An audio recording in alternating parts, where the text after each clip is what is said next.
My name is Chinedu C.V.Akuta. Welcome to my TV show, in case you're joining me for the first time. Every year, at the beginning of each new year, men and women of God give prophecies. Not only men and women of God, any other person can give prophecy about what might likely happen during the year or beyond. This year, year 2020, Fr Mbaka gave his own prophecy.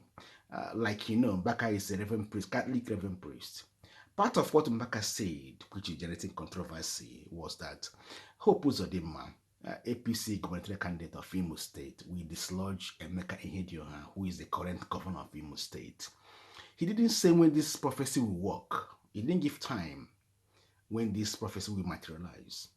But this has been generating so much controversy. This episode, we look into this prophecy and other issues.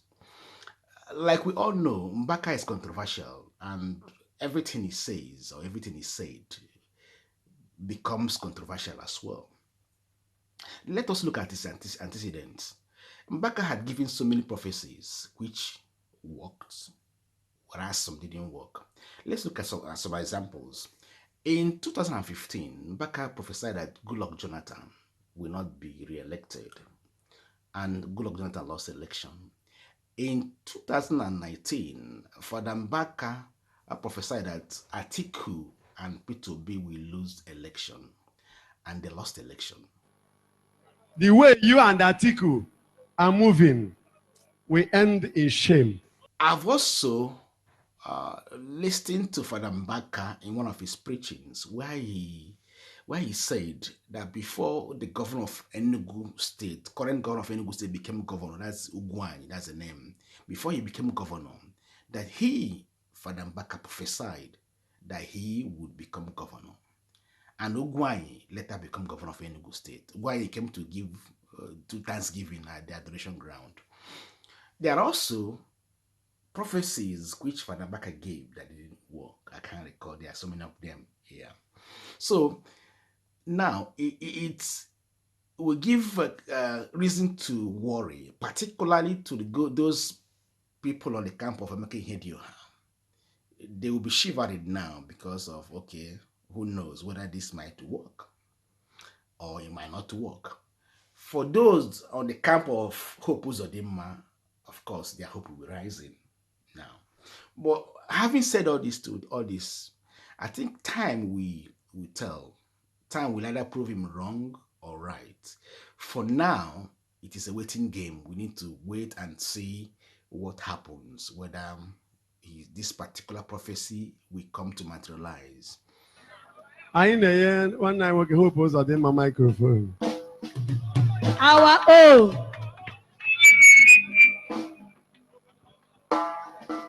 Praise the Lord. Oinsiaibu, the spiritual director, adoration ministry. Ekelelemge. Abraham Eba in two capacity. Abraham for myself and in days in Olam.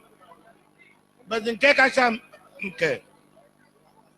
All President Muhammad Buhari Simbia. So I'm going to read the speech. You know that our president is a Muslim, but he's participating in this harvest today by sending me and Osita Okechukwu. The president said I should tell the spiritual director of the adoration ministry that by the end of January, they would have completed a first-class medical center, which will be resumed this month in this place.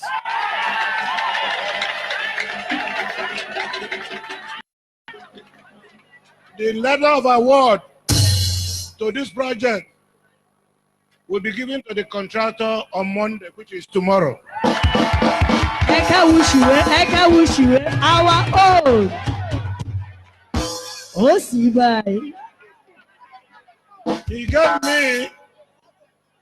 gave me for Iwaji, the President Muhammad Buhari, 2 million. Again, on the short clip you watch, you could see Hope Uzodimma at adoration ground. He gave 2 million naira from Buhari to the adoration grant, and also promised them building them health facility. This visit adoration grant took place last year, 2018, towards the ending of 2018. Nobody can say whether Fr Mbaka was speaking on based on the influence of Hope Uzodimma or that this prophecy is genuine. But it's only time that will tell whether this prophecy is true or not. Now, let's move on. You guys know Fayose, ex-governor of Ekiti State. He was spotted on a cruise ship, but what we're not sure was where he was cruising to. Many of my fans and followers have shared the messages, have shared the post, the video, and the pictures, and asking me to comment on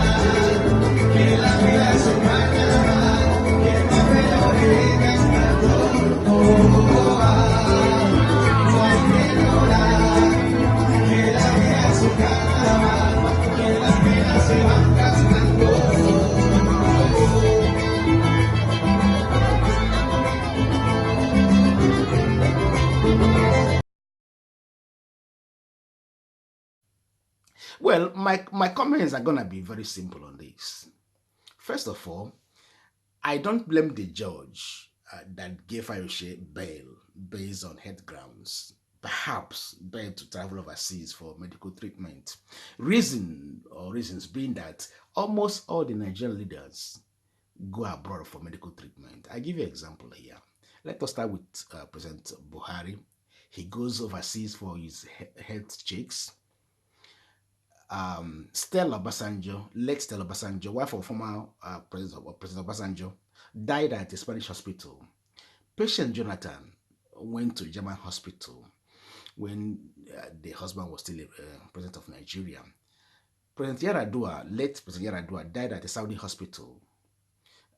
Former head of state, Ibrahim Babangida, used to go to French hospital. In fact, it was only Abacha that didn't travel out of Nigeria for medical treatment. So it's like a norm. Every leader, every person, rather than building a hospital in Nigeria, chose to be going overseas and then maybe increasing the share of shame. So I wouldn't blame the judge that would have given Fayose a bail, perhaps to seek foreign treatment for his health conditions. It is also possible that going on a cruise, like Fayose did, would help him to recover. Particularly if he's having depression, if he's having mental health issues, if he's having stress or other related conditions. So going on a cruise could help him. Nobody knows his actual state of mind or actual health conditions. We are not privy to his health conditions. We're not his doctor. So, but all I'm saying, based on my knowledge, going on a cruise could help to calm you down or relax your nerves in case you are stressed. So it's also possible that he could be getting healing from the cruise he's doing. One other thing that I noticed on the cruise was that Fayose was dancing with a white lady. So it's possible in Nigeria we follow culture and norms. It's possible Fayose would have been following the footpath of Adams Oshomole, would have gone to source his girlfriend overseas or his concubine or side chick or side attraction or whatever. He would have been following the footsteps of Yerima, former governor of Zamfara, that went to Egypt to marry a 13-year-old girl or 14-year-old girl thereabout. And one other governor also did same, went to, I've forgotten his name, went to Egypt again to source either his third or fourth or whatever wife.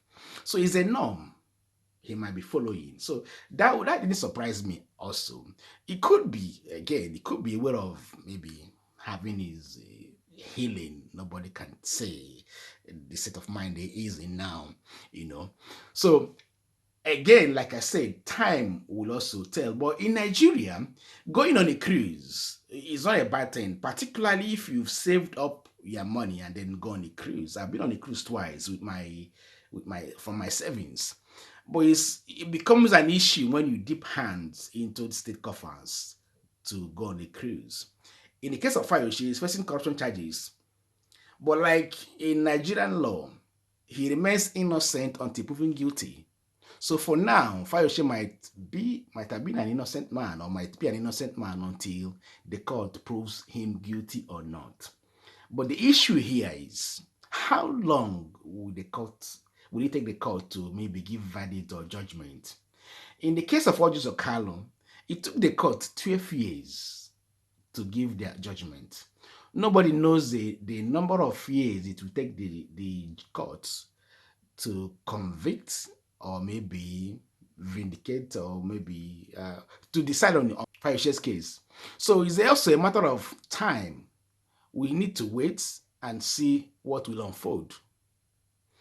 I also think Fayose might be doing this to maybe get back at the authorities that arrested him. He might be aware of mocking at them. Nobody is also sure until it's only Fayose that knows what he's doing. We can only do guesswork about from what we'll see, what could be likely going around his head and mind.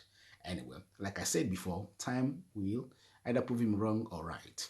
Now, this takes him to the issue of the Biafran nation announcing their president. Ladies and gentlemen, that is the appointed president of the Republic of the Nation Biafra, Chief Dr. Solomon Ojukwu, from Ikwere, Port Harcourt. You can see today, National Council meeting of the Biafrans has come to an end, and His Excellency Chief Otorafo Wazirike has kept to his promise that he is not going to be the president of Biafra, and the man before the crowd is Chief Solomon Ojukwu, who is the president of the new Biafran nation from Port Harcourt, Ikwere. Great Mosobias! Great Mosobias! B-I-M! Mosob! Yeah, yes, sir!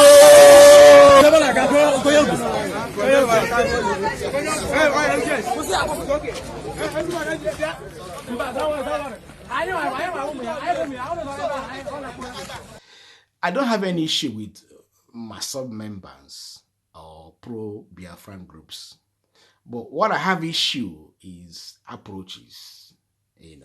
Provided you do your agitation on a legal, legitimate means that wouldn't attract the wrath of our trigger-happy security operatives, I don't have any issue about that. We have lost so many innocent people to this struggle.